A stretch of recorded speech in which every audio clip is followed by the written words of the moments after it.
Assalamualaikum warahmatullahi wabarakatuh. Selamat pagi Sobat Tani pencinta kopi di seluruh tanah air. Saya ucapkan selamat pagi juga kepada teman-teman dan subscriber channel Kopi Jalan Express tanpa terkecuali. Baik Sobat Tani dan teman-teman, kembali pagi kali ini saya akan sharingkan ya, sembari melakukan rutinitas pemetikan buah kopinya. Kita akan kembali sharingkan tentang cara memahami titik tumbuh atau solusi buah kopi yang over ketika melakukan penyambungannya itu di bulan 10. Dan kebetulan mewakili salah satu pertanyaan Sobat Tani kita yang menanyakan, Mas, apakah tidak ada solusi lain selain melakukan penyambungan baru ketika bahan yang kita simpan sekarang itu over? Seperti itu ya Sobat Tani. Oke Sobat Tani, jadi seperti ini ya Sobat Tani, untuk solusi mengatasi buah kopi yang calon berbuah full atau over, maka selain melakukan penyambungan baru, jika tidak ada solusi yang lain lagi seperti penyambungan sambungan baru dan penyambungan sambung dahan, maka untuk solusinya bahan B0 ulang kembali boleh dilakukan penyimpanannya seperti di B1-nya ini ya, boleh, dengan catatan sedikit kita terlambatkan ya, untuk tujuan tidak terlalu mengganggu bahan B1 ini yang lagi berbuah. Biasanya untuk bulan 10 itu kondisinya masih motoyuyu. Jika langsung dilakukan penyimpanan bahan B0 seperti ini, maka akan mengganggu posisi buah motoyuyunya ya Sobat Tani. Nah, maka dari itu kita undur, kita terlambatkan, kita lakukan penyimpanannya di bulan 1 saja, di B1-nya, maka itu boleh. Dan usahakan dari bonggol, dekat bonggol, jangan di ujung. Nah, nanti ketika di bulan 1 itu untuk kondisi buahnya biasanya sudah demegan atau sudah mulai besar ya. Kalau di suhu panas biasanya di bulan 1 itu sudah besar ya.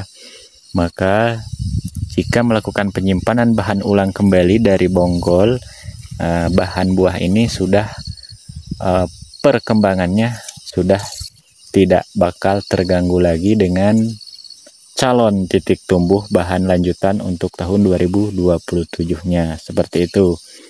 Maka solusinya seperti itu ya Sobat Tani. Untuk penyimpanan di B1-nya jika yang over, maka sedikit diterlambatkan di bulan 1, jangan di bulan 10. Oke, seperti itu ya Sobat Tani cara dan triknya. Untuk pemahaman kembali saya ingatkan, jangan sampai keliru lagi ya ketika saya mengarahkan titik tumbuh di bulan 1 itu berarti barusan titiknya ya Sobat Tani. Dan ketika di bulan 2 jadi barusan satu ruas seperti ini. Jangan salah lagi. Seperti penyimpanan bahan di bulan 10. Nah, berarti titik ya, kembali di titik tumbuh di bulan 10 itu barusan titiknya aja, dan bulan 11 jadi baru satu ruas seperti ini. Ingat, jangan sampai keliru ya. Karena tidak sedikit Sobat Tani kita itu banyak yang keliru dalam pemahaman. Seperti contoh halnya teman saya sendiri tuh, yang jumpa tatap muka kopdar, kopi darat, teman saya sendiri itu keliru ketika saya instruksikan atau ketika saya sarankan menyuruh penyimpanan bahan di bulan 10. Jadi beliau salah paham ketika di bulan 10 itu beliau melakukan penyimpanan ruasannya ya, ruasannya itu sudah 5 bahkan 6 ruas. Jadi itu salah ya, ketika saya menyarankan di bulan 10 penyimpanan itu barusan titiknya saja. Jadi di bulan 11 itu barusan satu ruas seperti ini ya Sobat Tani. Baik Sobat Tani, kembali kita sharingkan bagi yang sulit menumbuhkan bahan B0 nanti di bulan 10. Seperti ini, sulit menumbuhkan titik tumbuhnya seperti ini, mungkin karena pohonnya sudah tua. Maka kita sharingkan, silahkan sambung dahan, nggak apa-apa tua seperti ini pun kita lakukan penyambungan dahan itu bagus ya. Atau sambung gendong, solusi sambung gendong ya, ada ya, udah kita buatkan tutorialnya di beberapa bulan yang lalu. Biasanya untuk sobat tani kita itu mau menyimpan bahan di titik tumbuh bulan 10, kendala mas belum tumbuh bahan, gimana caranya, seperti itu ya sobat tani.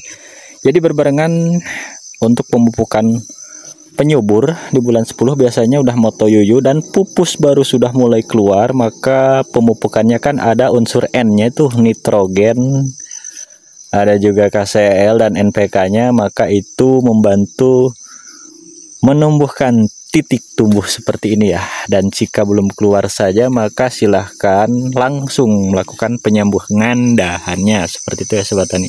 Oke sobat tani, ini yang sudah berhasil kita sambung dahan tua. Nih, ini kan sangat tua nih ya sobat tani. Bukan di tunasnya. Ketika itu dahannya tua, kita memotongnya menggunakan gergaji dan ini hasilnya ya. Jadi silahkan yang mau meremajakan atau yang mau menumbuhkan titik tumbuhnya di bulan 10, jangan bingung-bingung lagi, solusinya yaitu melakukan sambung dahan atau sambung gendong. Jadi ketika ada penyoakan ya, kita coak di dahan yang tua seperti ini, biasanya andaikan tidak tumbuh sambungannya, maka akan terangsang mengeluarkan titik tumbuhnya. Nah ini contoh-contoh sambungan di dahan-dahan tua. Ini dahan tua nih ya, tumbuh, ini pun dahan tua nih. Kita cek sini lagi nih. Nah, ini dahan tua juga. Nih. Udah tumbuh juga. Disilahkan monggo rekomendasi di dahan-dahan yang tua pun, bagi yang sulit mengeluarkan titik tumbuhnya di bulan 10, maka ada solusinya ya, selain sambung gendong, sambung dahan sebagai alternatif pilihan caranya, seperti itu ya sobat tani. Dan ketika kita sudah berhasil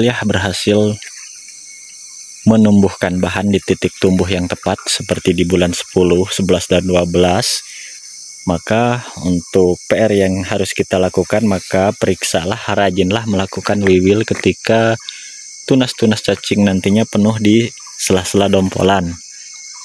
Serta jangan lupa untuk hama ya, karena hama itu sangat-sangat rawan sekali.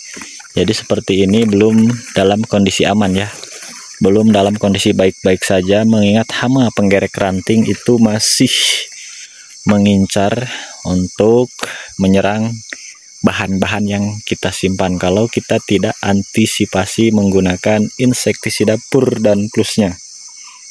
Jadi monggo kembali saya ingatkan, mari kita jaga bahan-bahan kita menggunakan insektisidanya, seperti itu ya sobat tani. Jadi selain melakukan pemupukan, maka jangan lupa hama pun harus kita atasi supaya memuluskan terjadinya pembuahan di bahan yang sudah siap kita simpan ini ya, seperti itu. Jadi jangan lupa seperti itu juga. Dan untuk penggunaan pur dan plus yang ditaburkan, jangan lupa lagi untuk penaburannya.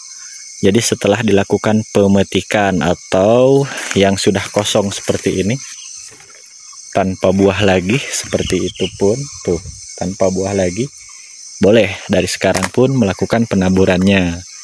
Kan tetapi yang masih ada buah jangan dulu ya, jangan dulu diberikan, karena untuk buah sekarang kan sudah mau dipetik, jadi untuk insektisida racunnya itu akan ikut masuk ke dalam buah, seperti itu ya sobat tani.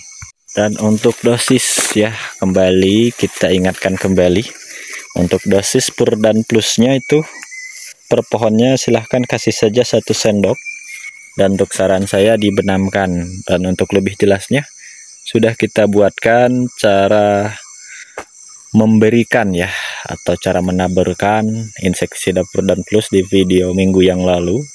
Serta untuk penyemprotannya kita sarankan insektisida metaklor 650 EC, itu boleh disemprotkan walaupun kondisi buah belum kita petik, nggak apa-apa. Seperti itu ya Sobat Tani, karena untuk insektisida metaklornya jenisnya kontak, tidak sistemik seperti yang berada di kandungan pur dan plusnya. Baik Sobat Tani dan teman-teman, mengingat durasi yang lumayan panjang dan mudah-mudahan untuk konten video kali ini tentunya ada hal positif yang bisa diambil. Dan saya akhiri billahi taufik wal hidayah. Wassalamualaikum warahmatullahi wabarakatuh.